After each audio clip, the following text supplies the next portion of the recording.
Hello, everyone. I'm Mohammed Tavakkoli, the inaugural director of the Elahé Omidyar Mir-Djalali Institute of Iranian Studies at the University of Toronto. I welcome you all to the final fall 2023 session of Rethinking History, Returning to Archives and Documents, a virtual seminar series co-convened with my colleague, Professor Arzu Azad of Oxford University, in collaboration with Invisible East Program and the Faculty of Asian and Middle Eastern Studies. I'm grateful to Professor Arzu Azad for this joint initiative. In addition, I would like to thank Professor Eva Orthmann for accepting our invitation to speak on bilingual texts from India. Dr. Arzu Azad will introduce our colleagues and moderate today's session. At the outset, however, and before introducing our speaker, I'd like to express our collective gratitude to Canada's Indigenous people and acknowledge this land on which the University of Toronto operates. For thousands of years, it has been the traditional land of the Huron-Wendat, the Seneca, and most recently, the Mississaugas of Credit River.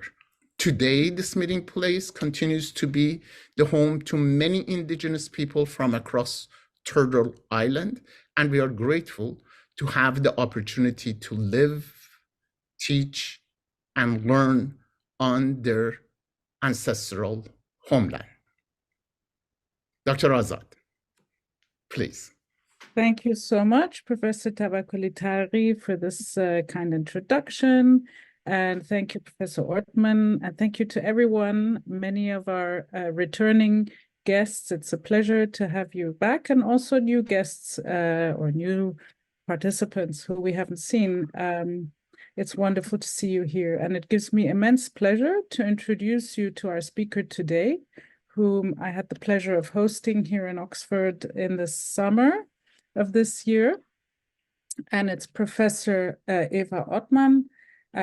Just to give a brief introduction of her academic profile. So Professor Orthmann she is Professor of Iranian Studies at the University of Göttingen in Germany. She obtained her MA degree in Islamic and Iranian Studies at the University of Tübingen in 1995, followed by a PhD in the year 2000 at the University of Halle-Wittenberg. She has afterwards worked as assistant professor in Zurich and spent 2 years as a research fellow in Yale. In 2007, Professor Orthmann was appointed Professor of Islamic Studies in Bonn, where she served as director of the Institute of Oriental and Asian Studies at the university. And since 2018, so that's a good more than 5 years now, she's the director of the Institute of Iranian Studies at the University of Göttingen. And Eva Orthmann specializes or has a special interest in subjects related to the Mughal Empire, the occult sciences, especially astrology, and the Indo-Persian transfer of knowledge and culture.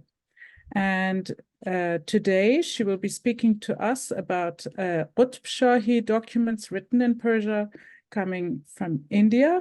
And without further ado, before I give the word to Professor Orthmann, just a small reminder about how we do this. So Professor Orthmann will give her presentation, and then we will open the floor for questions.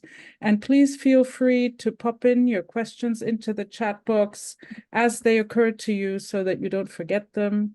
And then we will go through them in some kind of order when we get to the Q&A. And I have to express my apologies in advance that I will have to leave in about 15 minutes or so, but for childcare reasons, but Professor Tavakkoli will obviously remain, and please feel free to have a wonderful discussion. So, Professor Orthmann, please, if you'd like to share your screen, we can see your PowerPoint. So, go ahead. it should be visible now? Yes. Yes. My screen? Very good. And you should also be able to see this little pointer in red. Yes. Wonderful. So first of all, I would like to express my sincere gratitude for being invited here to speak tonight. It's my honor and my pleasure. And it was also my great pleasure to meet Arizu Azad in Oxford, where we had this wonderful conference on documents, and where I had indeed been talking about Qutb Shahi documents. For the talk tonight, I have somehow enlarged the topic. I will talk first and I will start with inscriptions. So the title actually is Bilingual Texts from India, Combining Arabic and Persian with Indic languages. That's what I chose as the final title. And the idea, maybe I say a little bit where this idea came from.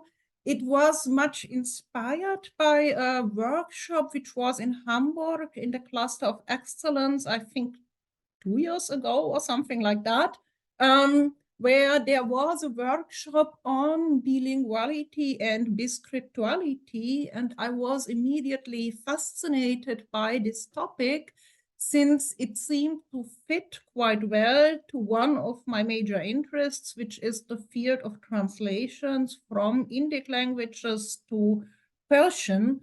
And the moment we come to bilingual inscriptions, of course, we are also in the field of translation, or at least something which is related to translation. What I'm going mostly to deal with is what is called bilingual texts, not biscriptual. Just to make this clear, biscriptual, we talk about it when we have the same language in two different scripts. But here, we in almost every case have two different languages which are written into different scripts, as you can already see on this very nice image. I will come back and talk about this a little bit more. So what I'm interested in and what I'm going to talk about today is the combination of two or more languages, one being an Indic language, in most cases Sanskrit, one Arabic or Persian.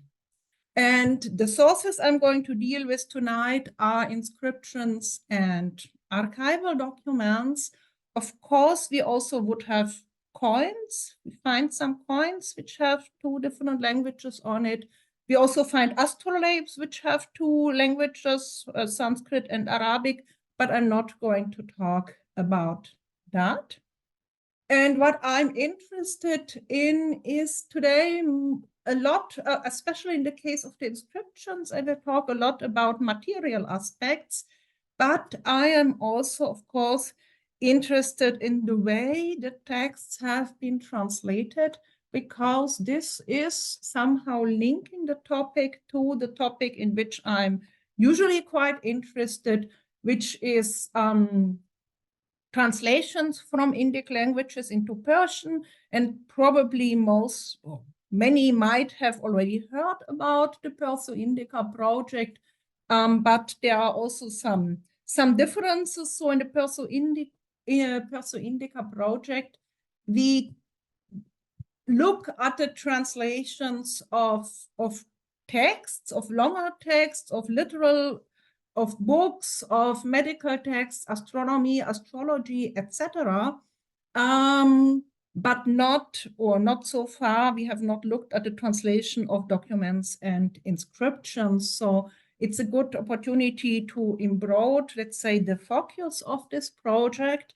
And there are, of course, interesting parallels, because we have also two different languages or texts from two different languages, but there is also a major difference, because in the Perso-Indica project, it is more or less in all cases clear that the original text was in Sanskrit or another Indian language, and that Persian is the translated version. This is probably also the case in the documents, but in the inscriptions, it becomes more complicated. And I would not have a clear-cut answer for that, which is the original language and which is the translation, but something maybe we can also discuss after the talk. And of course, what we also have in the case of the documents and the inscriptions is that we have the two texts side by side.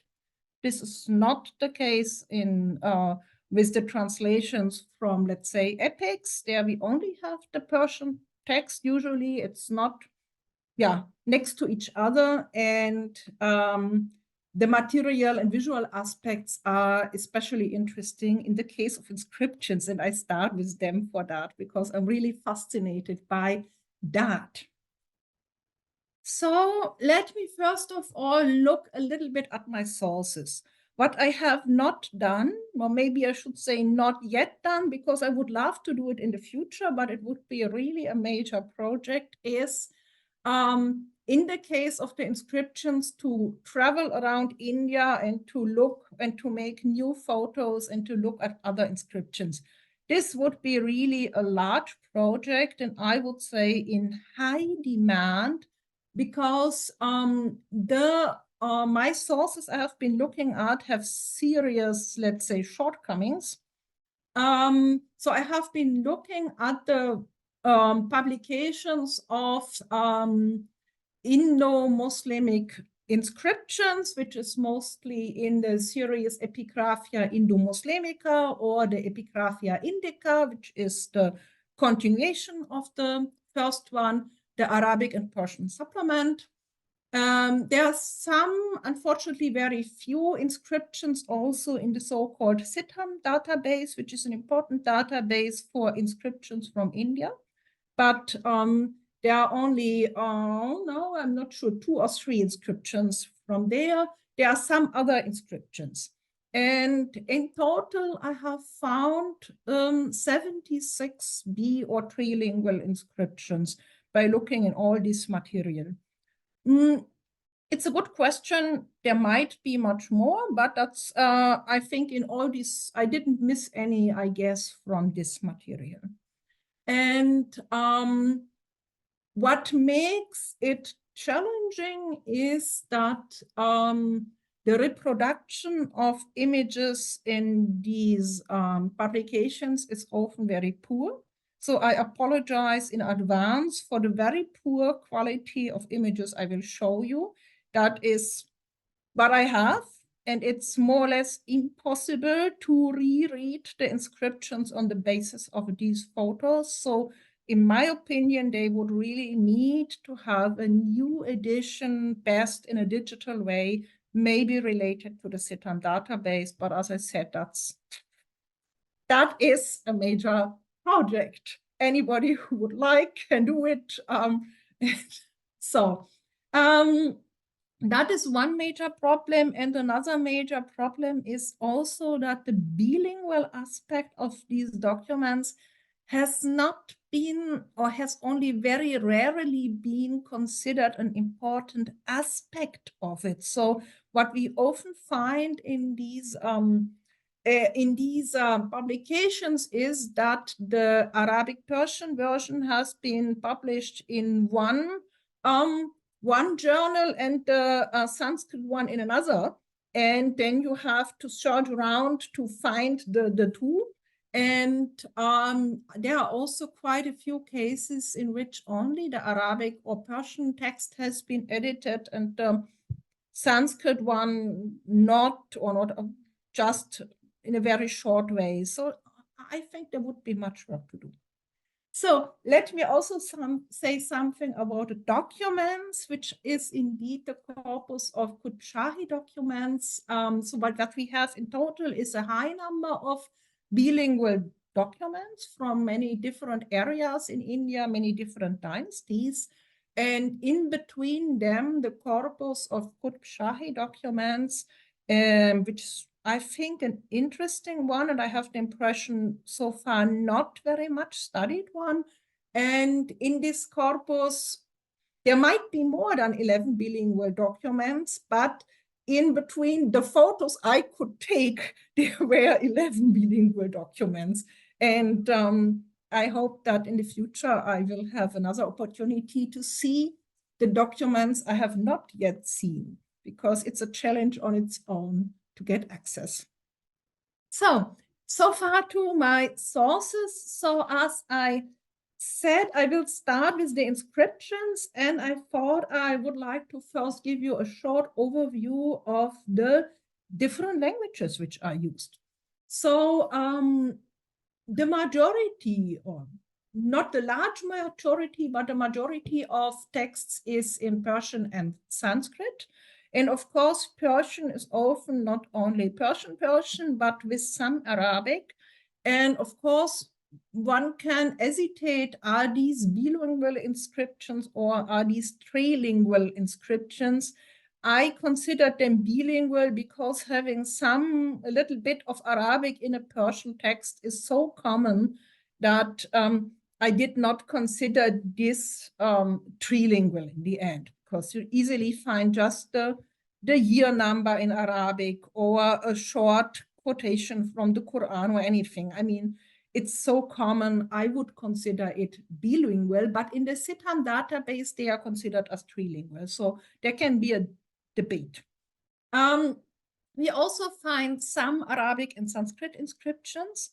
I found only 5, but I would say 3 of them are the most interesting inscriptions we have, and I will only discuss 2 of them. Otherwise, it would take too long. There is quite large amount of Persian and Marathi inscriptions. And then we have all kinds of different combinations, Persian and Telugu, Persian and Rajasthani, Persian and Kannada, etc., etc. We have one interesting inscription in Tamil, Syriac, Arabic, and Pahlavi, and one in Tamil, Chinese, and Persian. I would count these 2 as rather exceptional cases, and the one with Chinese is from Sri Lanka, so maybe we should not count it at all. And we also have trilingual inscriptions. So now to get some idea about the timing. Where are we in time? In total, the inscriptions I have seen cover a period of about 1,000 years. The earliest is from 850 and the latest from 1830.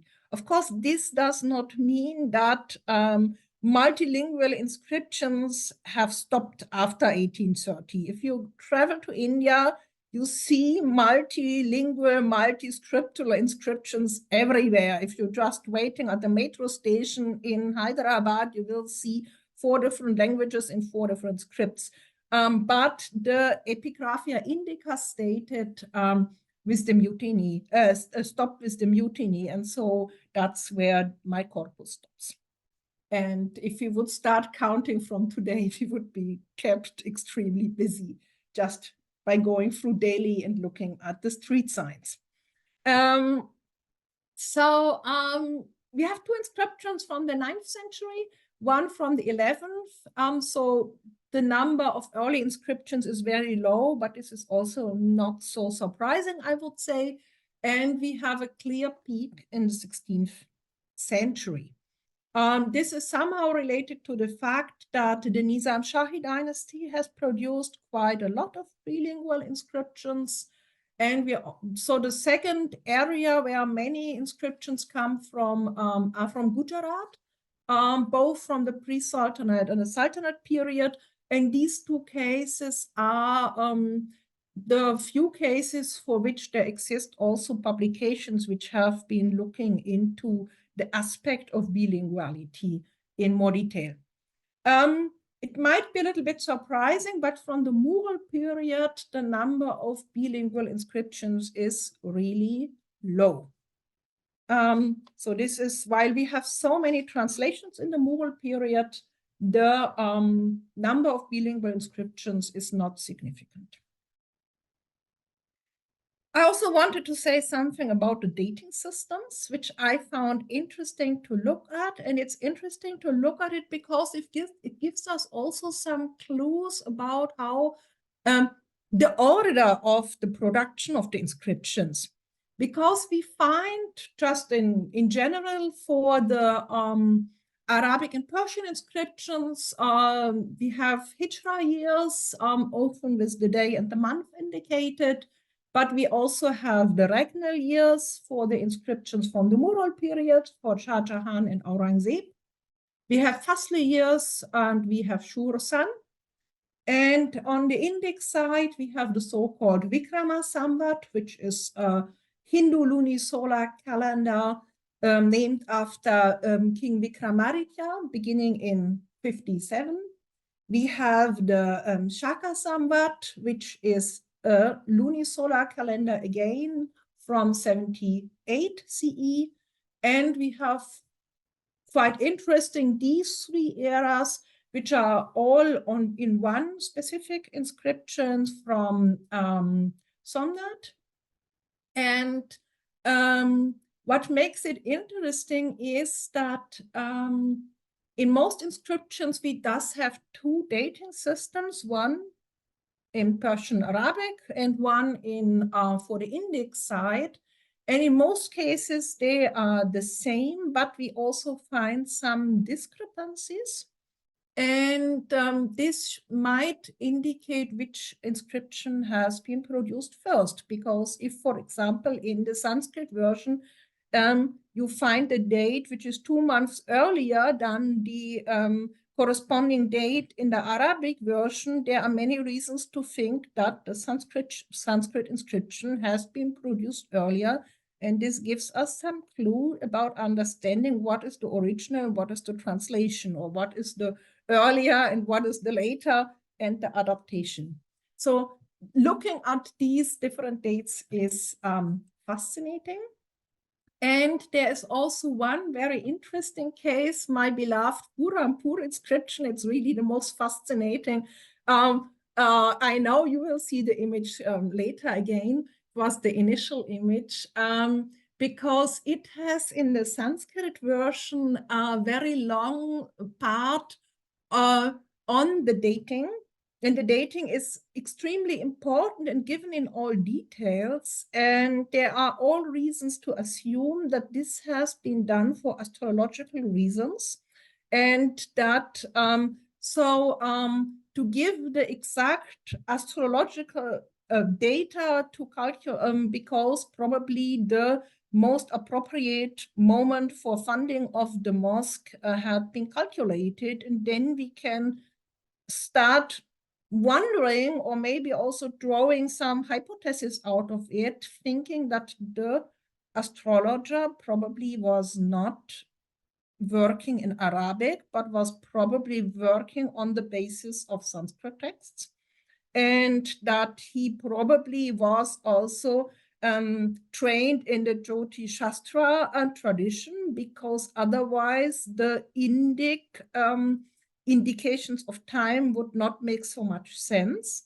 And then we can start wondering about the cooperation of, let's say, Indic people and Hindus and Muslims in the construction of a mosque. And then it becomes very fascinating, even just by looking at the date.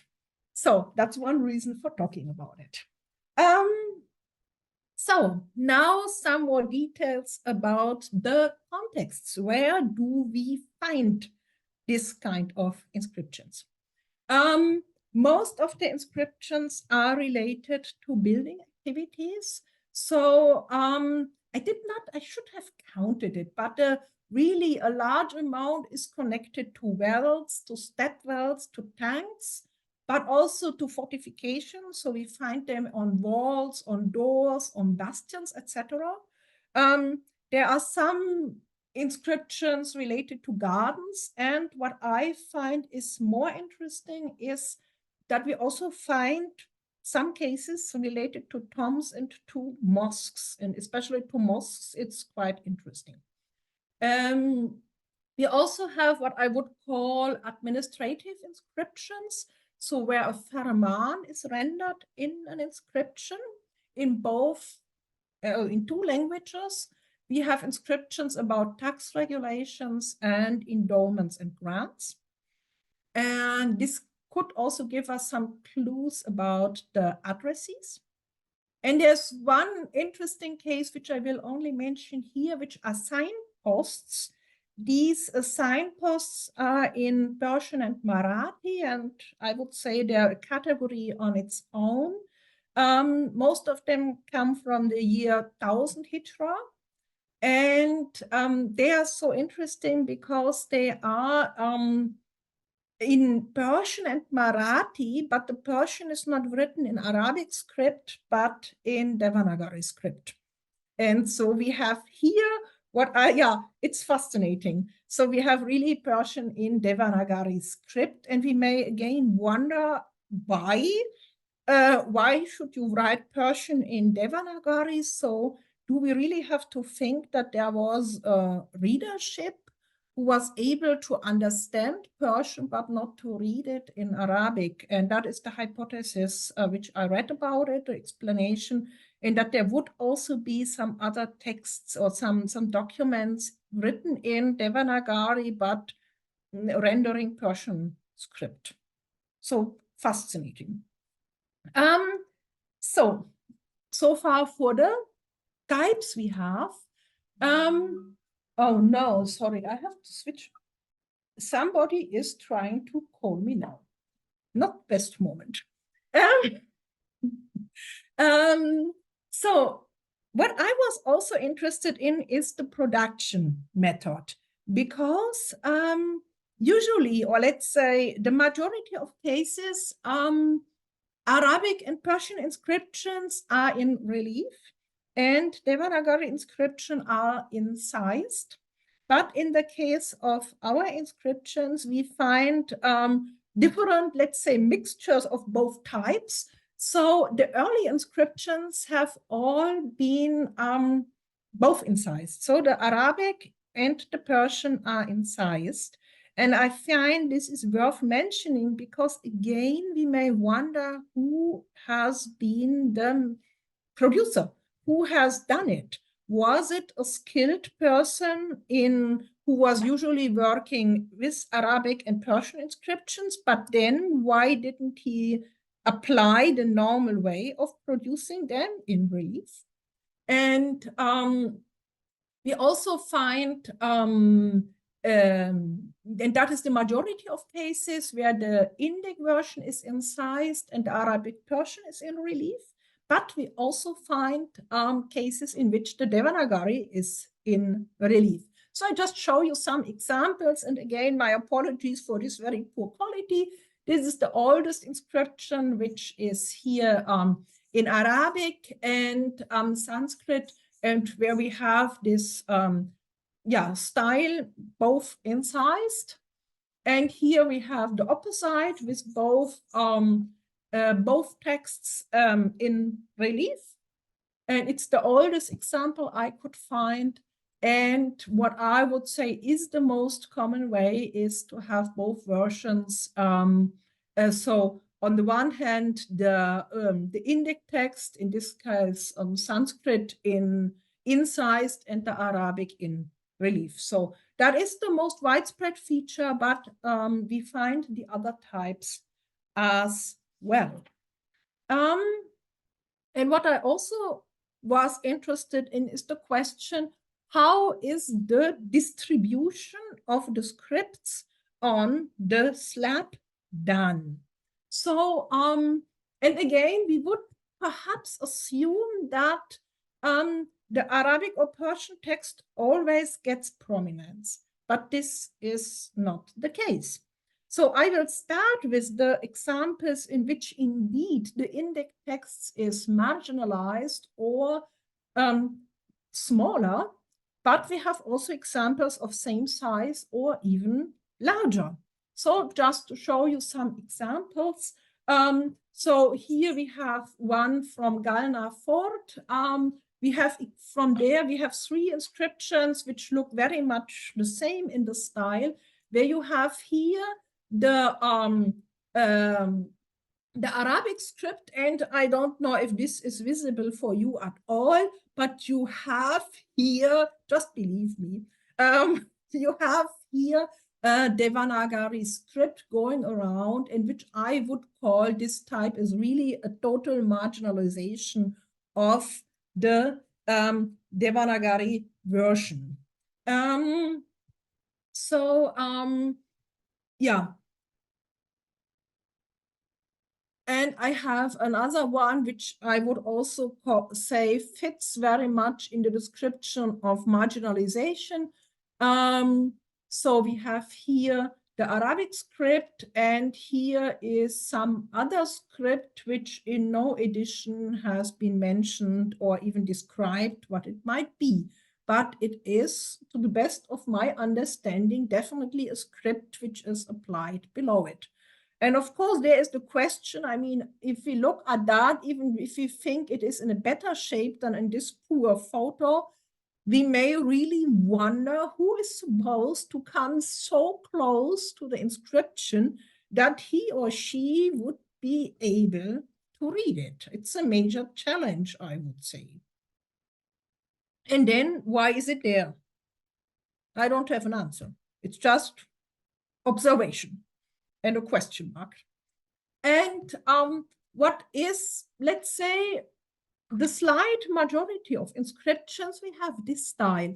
We have at the top the Persian or Arabic version, which has not only prominence because it is at the top, but also because it is much larger. This is the case in both these inscriptions. And below it, we have the text in Devanagari script, in most cases in Sanskrit, which is like a supplement. And you can say it is like giving the same meaning, but in a much less prominent way. It is important to understand that being smaller does not necessarily mean being shorter. Since the script is much smaller, often the same amount of information is found in both versions. It's just less prominent and smaller. And we have also this type in which both inscriptions get the same size. So I very much like this one where they are side by side. There are few cases always with the Devanagari on the left side and the Arabic script on the right side, which I think is mostly due to the writing direction. And they can also be one, and if they are one on the top of the other, it's always the Arabic or Persian which is at the top.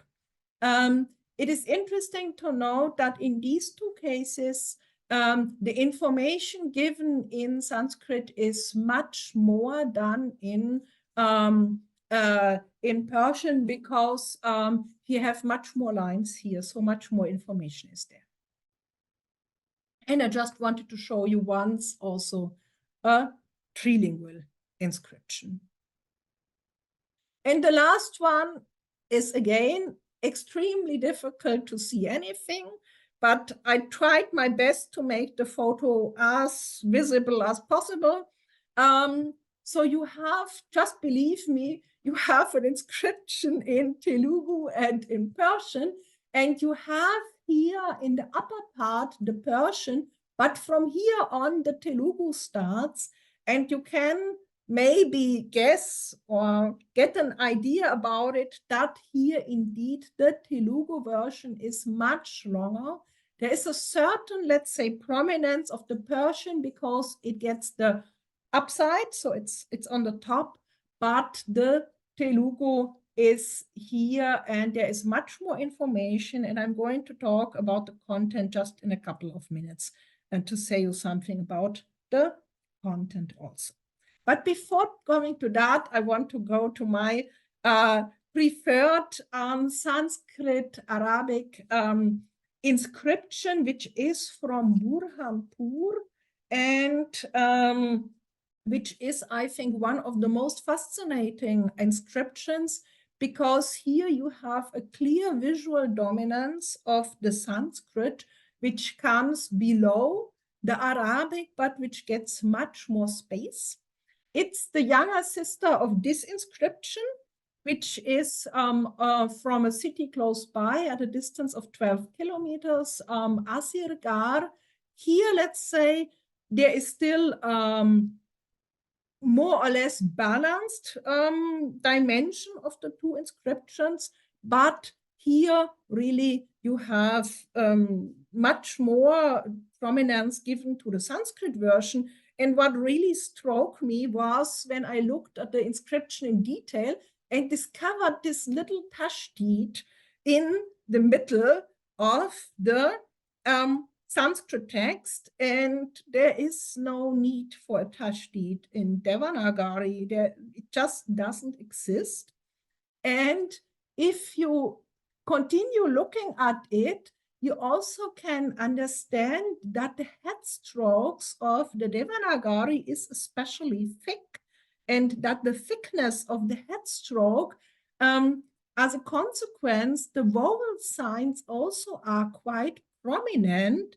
And I have the impression, this is my hypothesis, that here there is a visual assimilation of the two scripts. I mean, you can still debate it with the vowel signs, but I think, yes, it takes up the vowel signs and the sukun of the Arabic script.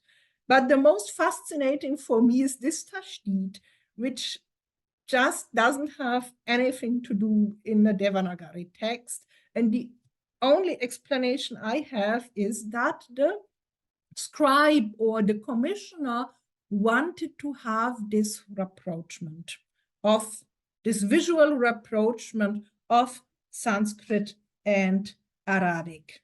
And we will see later that what happens in the script also happens in the text, but that's for later. So now that was my last visual or material interpretation. I now wanted to say a little bit about the contents. I think, am I already running out of time? A little bit. I should perhaps speed up. No, you're okay. You're okay. This is fascinating. Keep going. And so the first example, I will be a little bit briefer about the contents. Of course, there can be said a lot about the different translations. I just wanted to start with a very simple example about how translation can work. And it's an inscription in Persian and Marathi from about 1018 of the Hijra.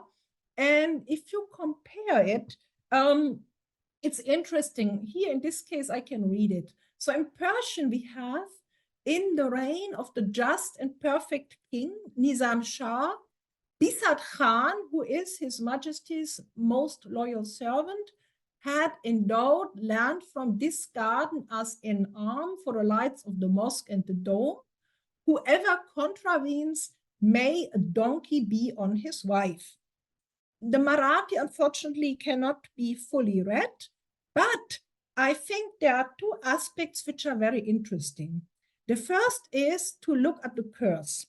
The curse, may a donkey be on his wife, is not a typical Persian or Iranian way of cursing, but it is an element which is very typical in the Deccan. So in the Persian inscription, the Deccani element has been taken over. On the other hand, if we look here at the word in Marathi, in arm, grant, or however you want exactly to translate it, you can easily understand that here the legal terminology of the Persian or probably original has been taken over. And so, as I would say, we see thus takeovers from both sides. We have the taking over of the curse from the Deccani languages or ways of cursing, and we have the legal terminology which has taken over in the Marathi. Nevertheless, the two texts are very, very close to each other. The second example I wanted to give is from Junagadh, and I will go to the translation. Maybe I will not read it in full because we would we are already a little bit running out of time, but if we compare the two, we can still easily understand that they are dealing with the same topic and that they are very close to each other. But it's not a translation. For example, if we look a little bit at the differences, we can see that the date is given 2 times in Sanskrit. We can understand that in the Sanskrit version, there are much more adjectives used. And what we unfortunately cannot see is how the term minar has been translated, because it cannot be read. It is here somewhere here. And what is also interesting is that here the call to pray for the builder probably was only in the Persian version. So still, here I would not. There's one. Sorry. One difference I just wanted to add, and that is the name of the city, because here we have the city name Sultanpur, while in the Sanskrit version we have Devapatana, which is the old name of the city, which has been kept. So I think it would be probably wrong to say we have in the one case the translation of the other, but we have two versions of the same inscription, but one could easily think that the two, let's say, people who were producing the inscriptions got instructions about what should be the content and produced it, but giving more or less the same content, but both following their cultural specific way. So I think the texts have been adapted to the expectations of the respective audience. So to come to this, you again can look at it and just believe me, it is really here in Telugu. And this is much too long to be reproduced. And I should at this moment also express my thanks to Victor Ravella, who has recently looked at the Telugu version and also helped in understanding some of the passages which were absolutely not clear in the existing edition and translation. So I cannot place the Persian next to it because the screen is too small for that, but I can perhaps point to some interesting aspects of this text, of which you see here the Telugu version. Both inscriptions are talking about the same event. It's the rebuilding of the so-called Pangal tank and the building of a channel. But what we find in much greater detail described in Telugu are the building activities, the shares, the taxation of the crops, which can later be obtained due to the irrigation. And while we find in Persian a very typical Islamic concept saying that the builder should obtain God's forgiveness and recompense for the next life. In Telugu, we find something close to it, but which are promises of merit for those who protect the endowment. So the concepts are slightly different. And what I found also very interesting is that the supervisor of the building activity is described in much more detail in the Telugu version. It's this Rahmatullah, who here talks about the different shares and rates who are distributed. And I wondered really, he has a typical Islamic name, but one has very much the impression that the audience for this text was a Telugu-speaking community who was supposed to be informed about all these details, while in the Persian version, it's really rather a rough summary. So here, the Telugu version seems to be much more important and to contain the information in much more detail. Let me come back and I give you here actually the texts of the two I would call twin inscriptions, the one from Asirgar and the one from Burhanpur with the nice tashdid.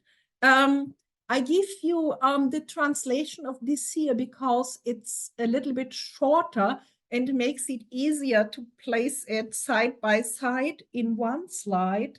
And if we compare it, it shows us that in the beginning, in the Arabic version, we have, as we would expect it, quotations from the Quran and the Hadith. This is definitely missing in the Sanskrit version. We have here references to the creator of the world, the possessor of all qualities, and yet destitute of them, manifest yet hidden, inherent in Chitti and Ananda.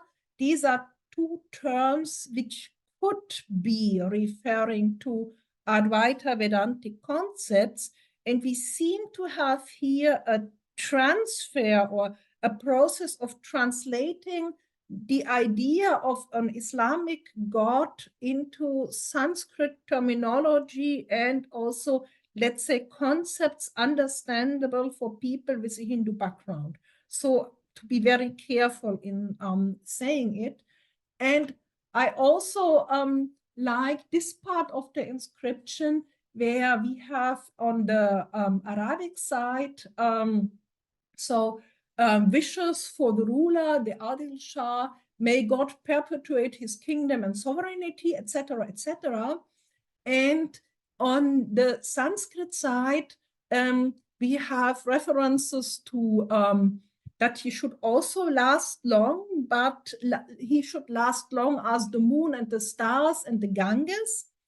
And also what I very much like is that here the kindness of the king is compared to the kindness of the heat of the sun and for the lotus and the delight of the full moon for the chakora birds. And the chakora birds are supposed to drink the moonlight. So we have here a very nice image, which is, of course, totally in the context of the Hindu and Sanskrit environment. And so similar to what we have seen in the script, in the Burhanpur material aspects, where we saw the addition of the tashdid, etc., we have here also a kind of adaptation going on. And we may very much wonder who was the audience. And I should add, I think I forgot to say that it is placed in the Qibla wall. We have really a Sanskrit inscription in the Qibla wall of the mosque. And this is, I would say, a rather surprising place. And so where these converts who had newly become Muslims, maybe. So this is just, again, I cannot say for whom it was, but probably, obviously for people who entered the mosque and looked at in the Qibla direction. The last inscription is my Christmas gift for Arizu, because I thought I should not miss it. I'm not going to talk about the content of this inscription, but it is interesting for another reason. It's the Zalan bilingual inscription, and what is interesting is the year, because it's from 401 Hijra, and to the best of my knowledge, it is, if we forget these few glosses in the Qurans, where on the sheets of the Qurans about page numbers, it is the second oldest document in Persian in Arabic script so far. discovered, I think it has to be added to your timeline. And Definitely. Thank you. Amazing. yeah, it's really interesting. And it has been edited, and the editor pointed to the age, but I think he didn't realize that this was really an exceptional case. And what I found also interesting is that the word markat for tomb has been misspelled. We would expect a calf here. But I will not decide if this is due to a spelling error or if this is maybe a very early way of writing New Persian in Arabic letters where the qaf was not written, at least not in this region. So this was my Christmas present for you. I'm glad you are still here in the room. And I thought I should mention it. This was the last inscription about which I wanted to talk, and I could stop here, but since I was asked to say also something about documents, I can continue. By all means, please. So let's say the second field or area of where we have many bilingual or also trilingual texts are documents and records. And there is, I cannot say how many, I didn't count them. It would be more difficult than with the inscriptions. And what is interesting is, yes, we know that they exist, but, and I give you here the timeline from the project, from the law firm project of Nalini Chatterjee, who has also a kind of timeline. There are some earlier dates where we find 2 languages indicated, but these are not translations, but only where you have a small gloss in another language. So the majority of bilingual documents comes from the late 17th, 18th century and later. And what is interesting is that the documents from the Qutb Shahi dynasty, of which I have some photos, are earlier. And since they date back to the 16th century and to the 17th century, and I think that is probably there have been other early bilingual documents, but they are not, they might not be left. This is just an overview of the Qutb Shahi dynasty, just for orientation, and also I just wanted to show you the area we are talking about. We are here in the Deccan, and since I like this photo, you have also to see the photo of Golconda, which was the capital of the Qutb Shahi dynasty, which is situated in Hyderabad. Since Hyderabad has grown, I would say it's now situated in Hyderabad. And in Hyderabad, we have the Telangana State Archives, which is one of the very important archives for documents, mostly from the Mughal dynasty, many of them, the vast majority from the Mughal dynasty going back to Aurangzeb. But they also have not very large corpus of Qutb Shahi documents. I cannot tell you how many it is. I got 36 documents, but there is also an edition of, or a publication of Farmans and Sanats of the Deccan, which contains Qutb Shahi documents from the Telangana State Archives. In total 22, but only 3 of them are in my collection. So there must be at least 55 documents in total. So there are many reasons to go back and to make more photos. And just to give you an idea what the Telangana State Archives look like, it's, I could have, no, I will not say that. It is, let's say, not in the best condition, but you can get material there. And these are two of the documents which are may be interesting in our context today, which are bilingual documents from the Qutb Shahi dynasty. And so if we look at the corpus in total, they cover 70 years. I mean, the texts I got from 986 to 1057. They are dated, related to Ibrahim Quli Qutb Shah and Abdallah Qutb Shah, and the majority of documents comes from 1020 to 22 and 1048. And in between them, 11 are bilingual with Persian and Marathi in the Modi script. And I just wanted to point a little bit again to material aspects, since we have mostly done this with regard to the inscriptions. So in the case of the documents, the Persian is always at the top.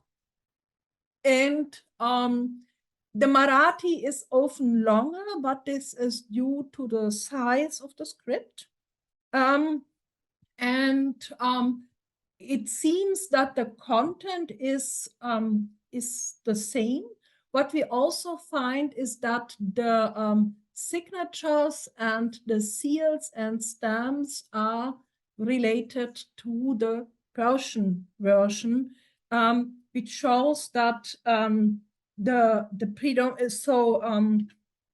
the documents seem to be legally valid in the Persian version, and the Marathi is the version in another script which might be helping, but which is not legally authorized by stamps. That would be my impression. We often find the seals with the 12 imams at the top. And what I would also like to point to, there is no translation of the Marathi text. So I cannot say much about the text, because this is ongoing work, or let's say something to be done in the future to have really a comparison between the Persian version and the Marathi version. What can be seen is that the structure of the documents is very much the same. So we have here indications of distances. So we have here the yek, we have the chehar, and we have and we have the se here. And we have here also the limitations of the ground. So the structure is very much the same, but I cannot at the moment say anything about the contents. If we look, however, at the study of Nalini Chatterjee, who has also looked at translated documents and bilingual documents, it will be very, very much interesting to see how the legal language of the documents, and most of these documents are related to inheritance cases and to cases of land property, how these legal terminology has been translated into Marathi. That will be very interesting to study. So, and I think there is also some other interest in studying these documents. They are mostly related to one family, the family of Shah Hussein. And we can see that some of the documents have been reissued several times. The family connections are not always so easy to understand, because sometimes the name of women are not mentioned. Then again, there are documents which contain the names of women and which are important. The names of sons are given in different forms. And we have the son and grandson with the same name. So there's something to sort out which document is belonging to, or which name is belonging to which person. In total, the number of family members who are mentioned is astonishingly small. And many documents are, as I already mentioned, related to inheritance issues. They are also not related to many places, so mostly to the Pargana Arki, to another Pargana, Badya Nagar, and to places situated in these two Parganas. And I just wanted to point to one inheritance issue, which is describing what happened after the death of Hussein Shah. And it explains that he had 4 heirs, and then he explains who is the heir of Shah Asad Allah, so it's his son with the same name, and who is the heir of Par Sahib. And it's again the same person, or maybe this person, but probably this one. And in the end, it explains how many shares of the property go to whom. This document doesn't have a Marathi version, and this is one of the issues I don't have an explanation for at the moment, in which cases, so it could just have been lost, because sometimes the documents might not be complete, but I cannot explain at the moment in which cases we find a Marathi translation added to the Persian and in which cases we do not find it. It might have something to do with the people involved. Also, I did not really find a clue from the names. It might have something to do with the locations. So I think, yeah, you might wish me to give an explanation, but I can't. And I just wanted once to show you one more of these documents, which has a considerable length.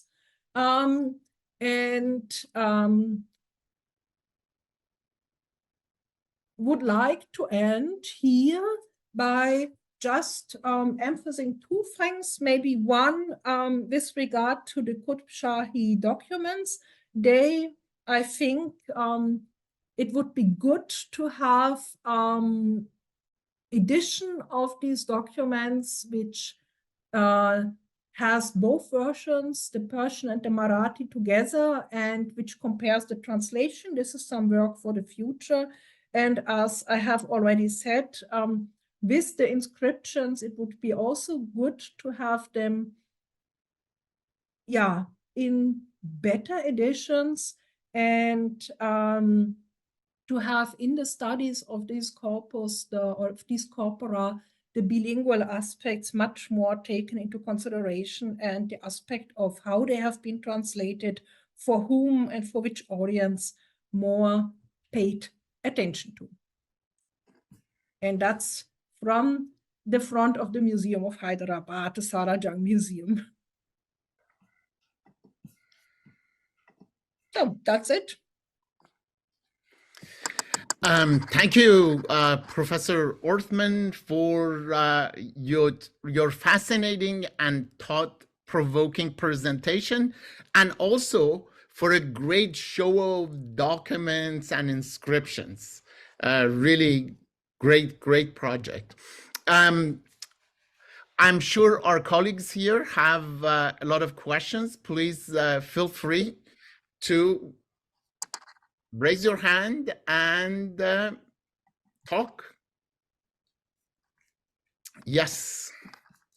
Alberto, please go ahead. Thank you very much, Professor Orthmann, for this talk.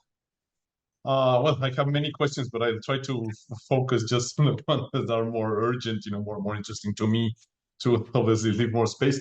I was wondering if there are any, I would imagine particularly documents more than inscriptions, in the Dakhani, or that would include the Dakhani language. And I was surprised not to see too much about it. I mean, I understand there's obviously a classification sometimes of which languages are used for what, and my understanding is that Dakhani is mostly for poetry. So I don't know if that is maybe the only explanation. And also I was thinking, of course, one of the thing about the sultanates, particularly the Adil Shahis and the Qutb Shahis, is their adoption, at least nominally, of Shiism. And you showed this thing about the imams.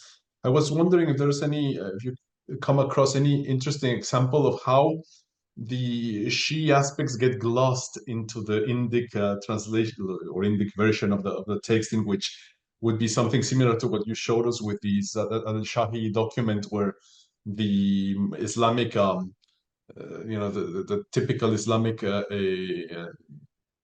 do you call it, the exaltations are translated in a way that it talks about the moon and whatnot, and more Indic, I would say, rhetorical devices or tropes or whatever you want to call it. I don't know if there's any interesting example there. And if I may, just the last little thing is, of all these inscriptions where you have especially the least prominent Indic text, is there any reason to suspect that they could be added later, or in all these cases, do we really know that all the text, all the text in different languages are all from the same exact moment? Any reason to suspect that they could be later, like glosses on the original, let's say, or the more prominent text, so to speak? Where to start? Shall I answer immediately? Yes, please go ahead. Okay. One at a time. And now, sorry, now this was too. I start with the last question. Then I took notes, but I might not have taken enough notes to recapitulate all the questions about. So let me start with the corpus in which I have looked, which is these Marathi translations of the Persian documents, which are only 11.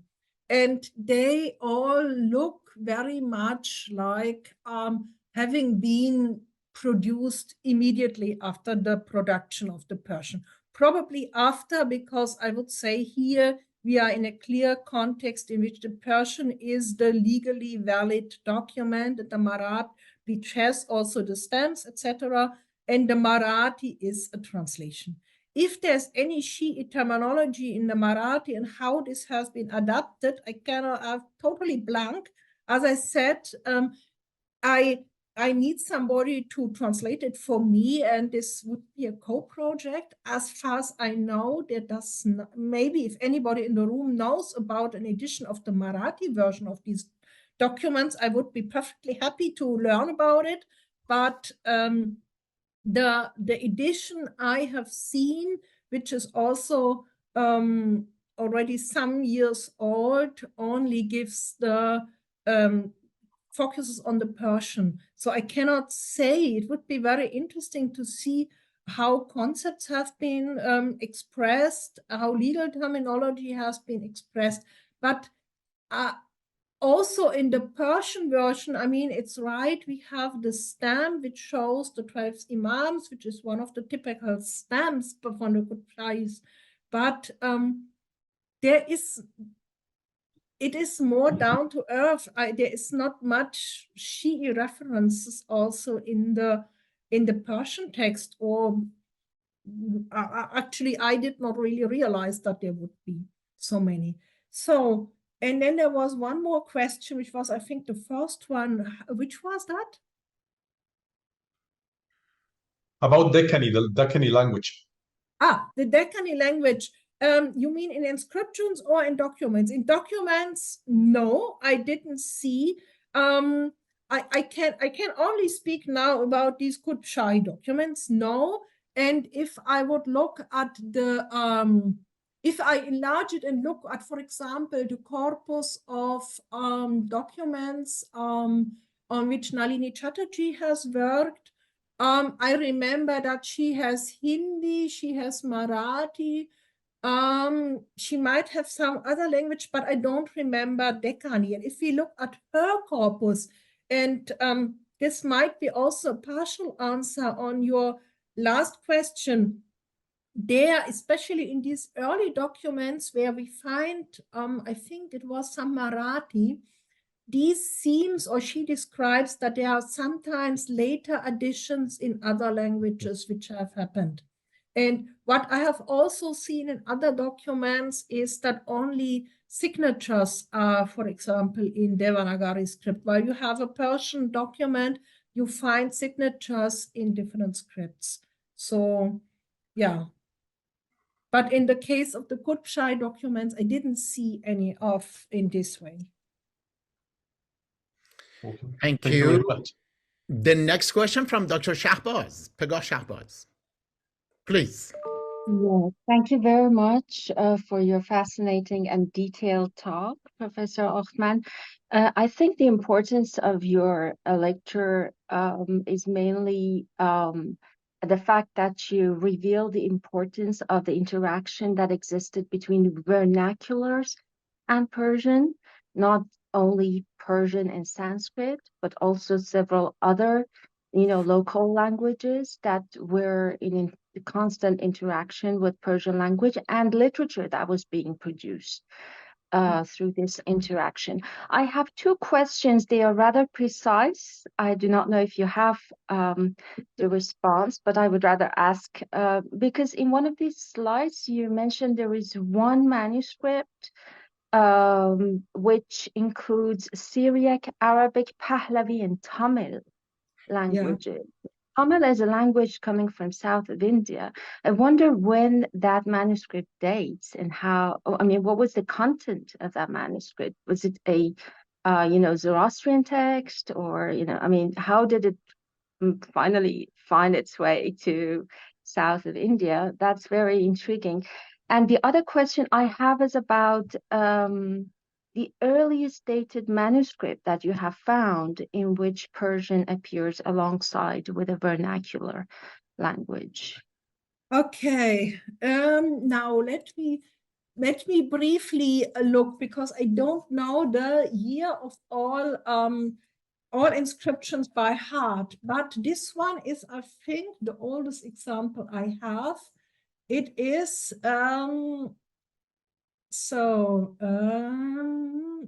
yeah, it is from Kerala, from Kollam in Kerala, and the main language is Tamil, and only the signatures are in Hebrew, Arabic, and Middle Persian, and it is about the rights and privileges of Christian merchants, which are conferred, and it is one of the two cases in which I think maybe I should not include it in the collection, because it's on copper plates. So we may debate if this is really an inscription or not, because it's on copper plates. But I found it an interesting case to show that we have also these early examples of multilingual texts. And I was also happy of having one with Pahlavi on it, but it's indeed only the signatures which are in these other languages, while the main text is in Tamil. Yeah, and it is there are editions of the text. They are often called the I think the Vatelutu copper plates, and so yeah. This was the first question. What was the second question? The oldest? The earliest dated manuscript in which you see Persian alongside with a vernacular. Because, these languages are all referred to as Hindi or Hindi. I have produced a wonderful table in which I'm now looking, and it will be published next year. And I have here a Persian Marathi inscription from 720 Hijra.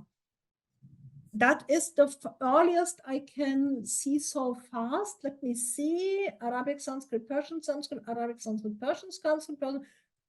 It's Persian and Marathi from 1320 CE. Very good. And it Other question?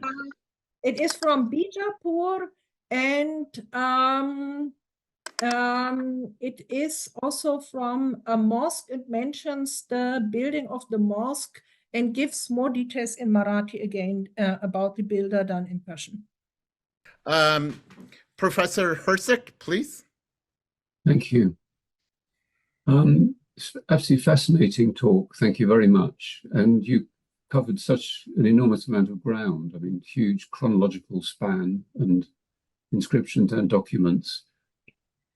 One thing that I find puzzling, and I really know very little about, but I'm always surprised at the extraordinary prevalence of Marathi in both inscriptions and the documents. And I don't really understand why Marathi seems to have been, such a widely used language over such a vast area of the Indian subcontinent and for a very long period.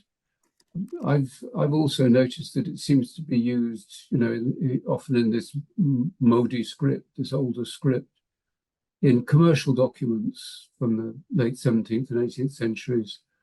And I just wondered if you can shed any light on what is it about, why Marathi seems to be such a widespread language for the Indian part of these bilingual texts. Sorry, it's a hard question, but I'm just genuinely very puzzled by it, and I've been asking myself about it, and I really don't have any kind of solution as yet.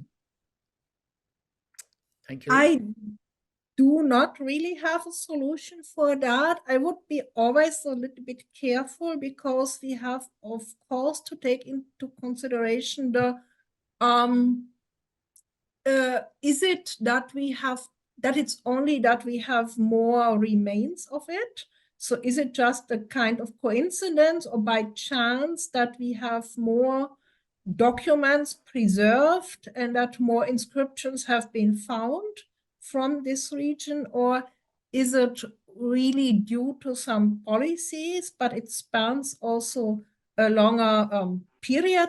So this is something, no, I feel not competent to give the answer on this question. I'm very sorry about it, but I would take it as a question for the future, to look more in detail about that, Thank you. Dr. Virani, please. Yeah, thank you, Professor Orthmann, for an amazing talk. I just loved it in terms of, what you were able to also speculate about the reasons. I'm particularly interested in those. I was also, the question had to do with, you mentioned many times the adaptation, adapting to the local context. And there is this constant debate between adaptation and appropriation. What I was, again, also interested in was if you had observed any difference between what you call adaptation or appropriation in a theological context versus, as you mentioned, that many of these also had the context of inheritance. And obviously in terms of sort of Islamic law, there's very clear demarcation in terms of inheritance. What is the local custom? Is that adapted at all? And I'm equally fascinated by the presence of Marathi as Professor Herzig did. And obviously there's no answer to it. Perhaps it is because they're preserved better in this area than they are others. And I was also surprised to know that there was less, at least as far as your research goes, in terms of Mughal times, which is where I would have expected more, as most of us would have. And that in itself is quite an anomaly. Yeah. So thanks. Amazing talk. I was also surprised not to find more bilingual inscriptions of Mughal, but this had already earlier, for example, by Muzaffar Alam been observed that we don't have many bilingual inscriptions from Mughal time. About the question of adaptation and appropriation, I mean, I would, maybe that's something, at the beginning I started with also looking or showing you a little bit of the a Perso Indica project. And I think there the term appropriation might often be more appropriate. I mean, if you have, for example, let me take the case I have been working on, the translation of the Brat Samhita, and which has been translated into Persian, also with the clear purpose somehow that that you can make use of the knowledge, but the people or the translator or the commissioner did not want to have all of this knowledge because some chapters have been expressly left out. Or when I would think appropriation is a good term is the case of one Charlie Hotra translation, in which the translator at the beginning says that his goal is that we will not any longer need this original version and the help of the Hindus to understand the text. So this, I would say here, appropriation might be a good term. And I have the impression that in the examples I have shown you, appropriation would not be the correct term. It's more giving or rendering the same content, or sometimes a diverging content, let's say a text on the same topic, maybe that would be good.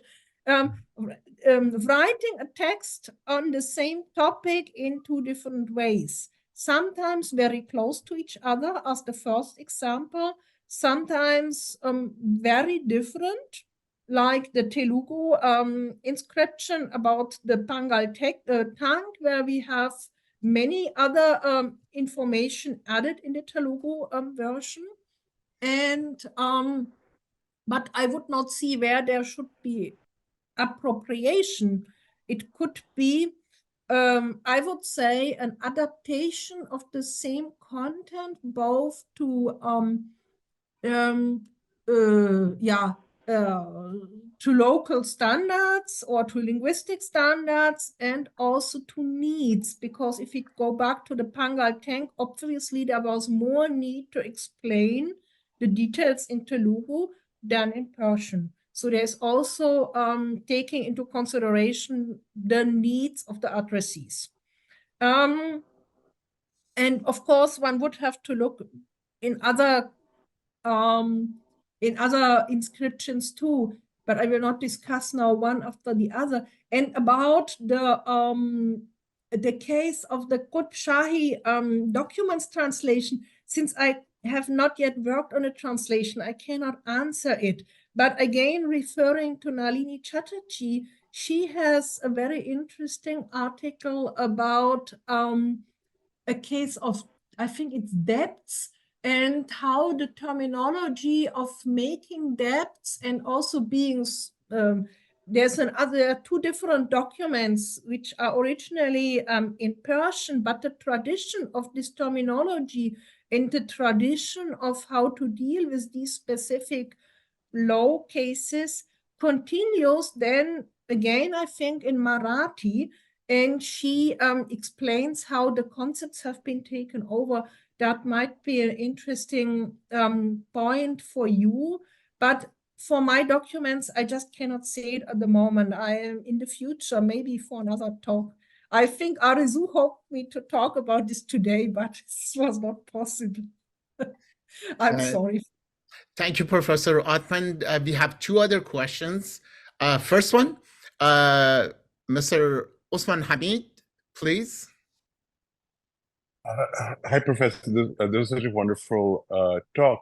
I had a question. I was struck by your example of sort of the way in which the Sanskrit, this is the inscription from the mosque, which gives a Sanskrit date which predates the Persian date, which suggests perhaps there was sort of Indic astrologers perhaps involved in sort of like setting an auspicious date.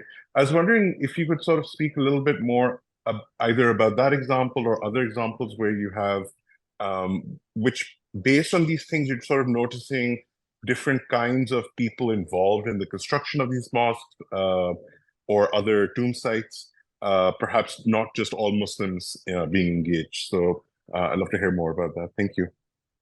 Yeah. This was not the same inscription. The case. So now about dating. In the case of the Burhanpur inscription, we have the fact that the Sanskrit date is much more longer and much more detailed, and probably meant for, I mean, I would say 99% probably meant for the astrologer. But if I remember correctly, it is, yeah, I remember it correctly. It is after the Arabic version. The Arabic version is slightly earlier than the Sanskrit version. The case in which the Sanskrit version is earlier, I didn't discuss it today. My apologies for that, but it was just too much material. And it is from maybe one of the most prominent examples. I left it out because it has been discussed a lot in literature. It's from the Somnath temple or mosque, because and about what is it in English? A ship owner family who has built a mosque in the immediately vicinity of the Somnath temple. And as you might easily guess, or everybody who has ever heard about the Somnath temple, this is, of course, a highly debated issue. And I left it out because it needs so much explanation.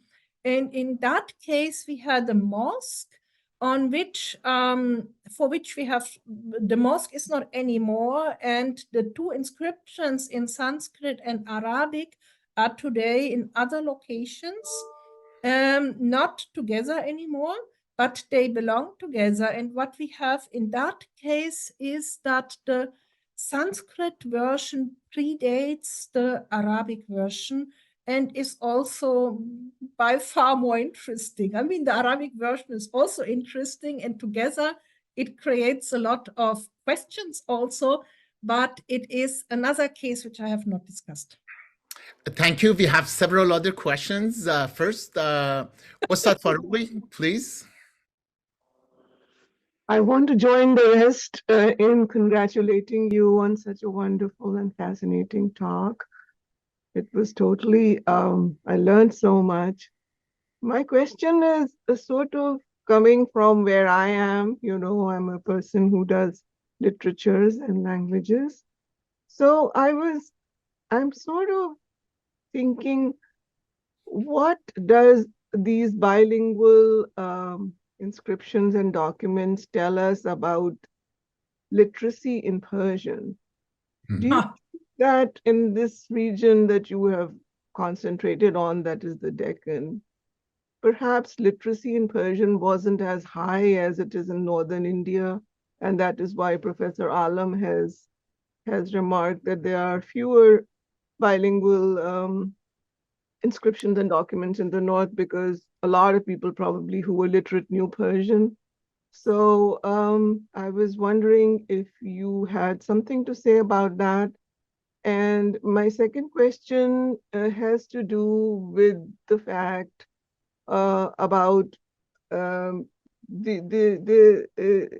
cultural transfer from the Persian or the Persian inscription and the vernaculars. You know, you pointed out very this wonderful inscription where the contents have been indigenized, so to say. Mm-hmm. So could you talk a little bit about that, because it's so fascinating, this whole process of communication from one cultural linguistic provenance to another. Thank you. Yes. Yeah, I just think a little bit how to answer. I would say I would first of all make a difference between the inscriptions and the documents, because I think In the inscriptions, the visual aspect is much more important than in the documents. And that is what I think fascinating. I showed you the different ways of combining the two languages, and just having both versions is also a kind of visual statement. I would call it like that. If you say if you have the two languages, it gives also value to the second language, at least in maybe not in those examples in which the language is totally marginalized, as the first cases, but where you have both languages in same size, it is not only the content, but also I think the vision, which is important. So I would be a little bit careful in drawing immediate conclusions on the literacy.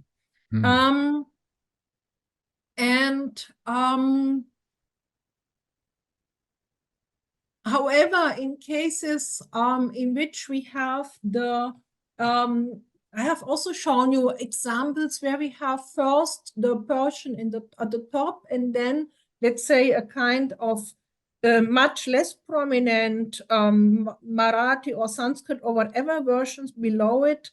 It is, it's a different case.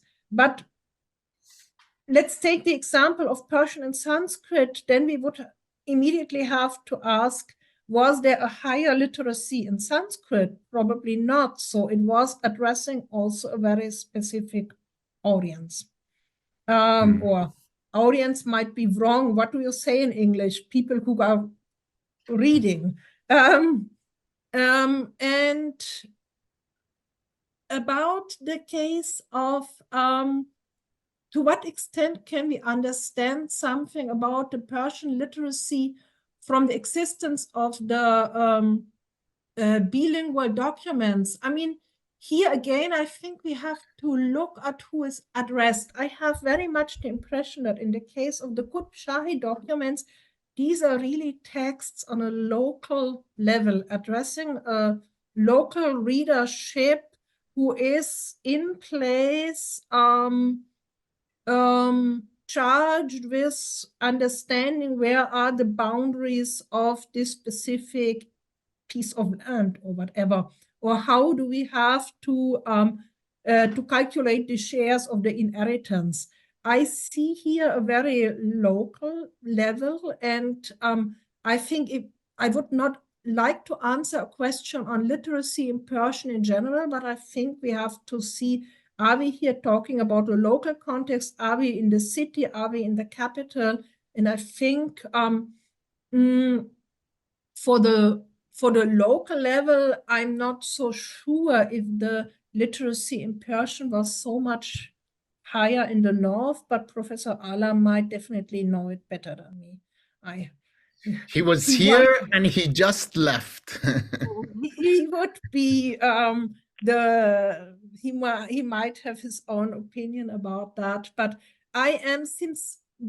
if we have in total 36 documents, I have a little bit problems in drawing too much conclusions out of that.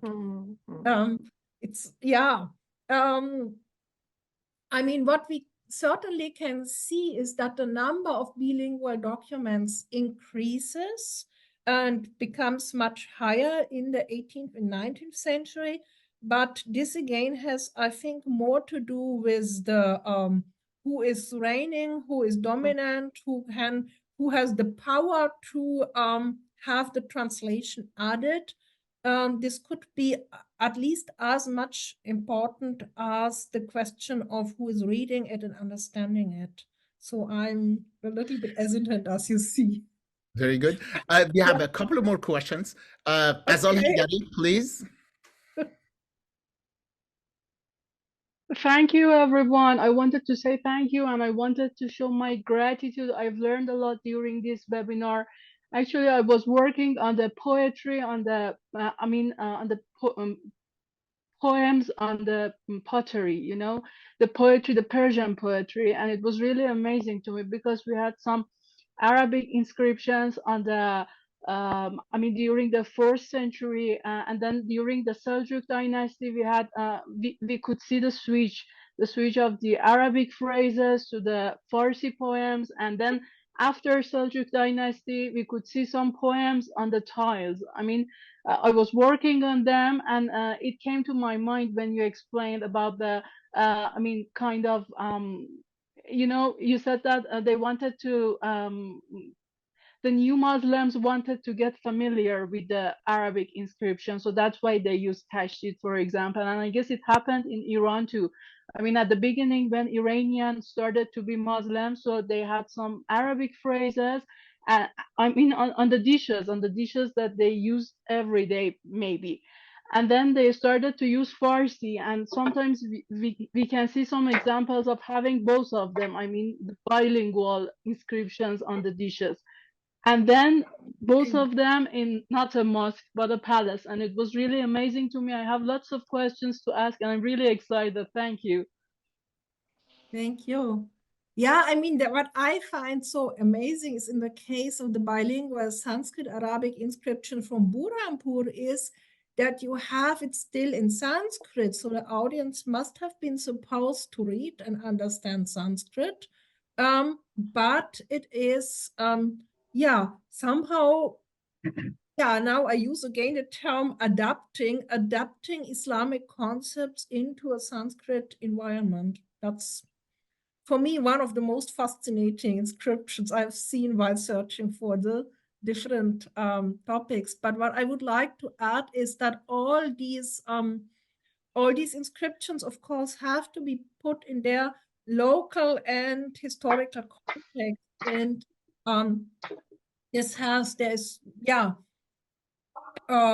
there's much work left to do, I would say.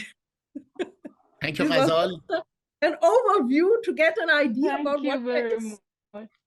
I must confess that often when I want to read something in English, I put Persian diacritical marks on it to know whether it's a or a, o, or something else. So, tashdid. The next it's a little bit confusing, but my name is Ghazal, and that's why I am interested in poems, I guess. Sorry for interruption. Lovely. You know, this is Ghazal, and it's a kind of right. Farsi poem. Yeah. Thank you. Dr. Ali Qaisari, it's great seeing you. Your question? Thank you very much. I should add my words of gratitude to all the others. One very brief question. The range of documents that you portrayed in one way or the other represented a multilingual community or context, in a sense, from inscriptions to the walls or inheritance allocations and so forth. Have you looked at the evidence of personal multilingualism or bilingualism in terms of anthologies, in terms of private notes, such as the whole tradition of compiling, as you will, kashguls or jongs in Indian subcontinents, as it was the case not very often, but often enough within Iran proper, that you would see texts that infusing almost effortlessly, Persian and Arabic, and then back and forth without any advance notice. So I was wondering if there are, within the range of documents that you looked at, was there any pattern of personal production and for personal consumption of bilingualism at the personal, sort of very natural rather than community, level? Mm-hmm. Yeah, that's a very interesting question, and I start thinking about it. I would not expect such personal remarks in an inscription. Maybe also less in an official document, but it would be more a field of the translated texts. So in the field, let's say, such personal remarks could be when we have, for example, Persian translations of Sanskrit texts. If a person, let's say, who usually reads Sanskrit, reads this text and could comment it in Sanskrit. That would be a good example. And I've seen one such text. I've not yet studied it, but I've seen one such. It's one of the many copies on my computer, which wait for me having 2 years of sabbatical or anything like that. And but it's I have seen such one text from Gujarat, which is as I remember, it was a text on language, and it has in Persian translation of Indic original, it has remarks in Sanskrit around. I have the impression, but really I've not studied the text, but I was puzzled by it. I had the impression that somebody noted the original Sanskrit expressions in Devanagari in the translated text. But it looked like later additions. That would be one example of what you mean. But I mean, that would be perhaps the most typical example, because usually all the Sanskrit terminology in the translated text is not written in Devanagari, but it is in Arabic script. So it is transliterated in some surprising ways. And I see a lot of such personal commentaries on lithographs. For example, I have several copies of Masnavi, and one of them extensive Hebrew commentaries around it, and in lithographs from 19th century, commentaries in Urdu, Hindi, and other languages, and personal notes. In a sense, there is a dialogue with the text that is personal, but your presentation had more of a public space and the kind of engagement that people had with the public sort of inscription. And what is interesting is that I traveled widely in 1992-93 in India, and in a lot of sort of religious sites in Vrindavan, Bodh Gaya, Khajuraho, you will see a lot of Persian text along with others on buildings. And I think this is a fascinating research. Thank you for doing it, and I look forward to seeing it as a book sometime soon. And thank you everyone for joining us.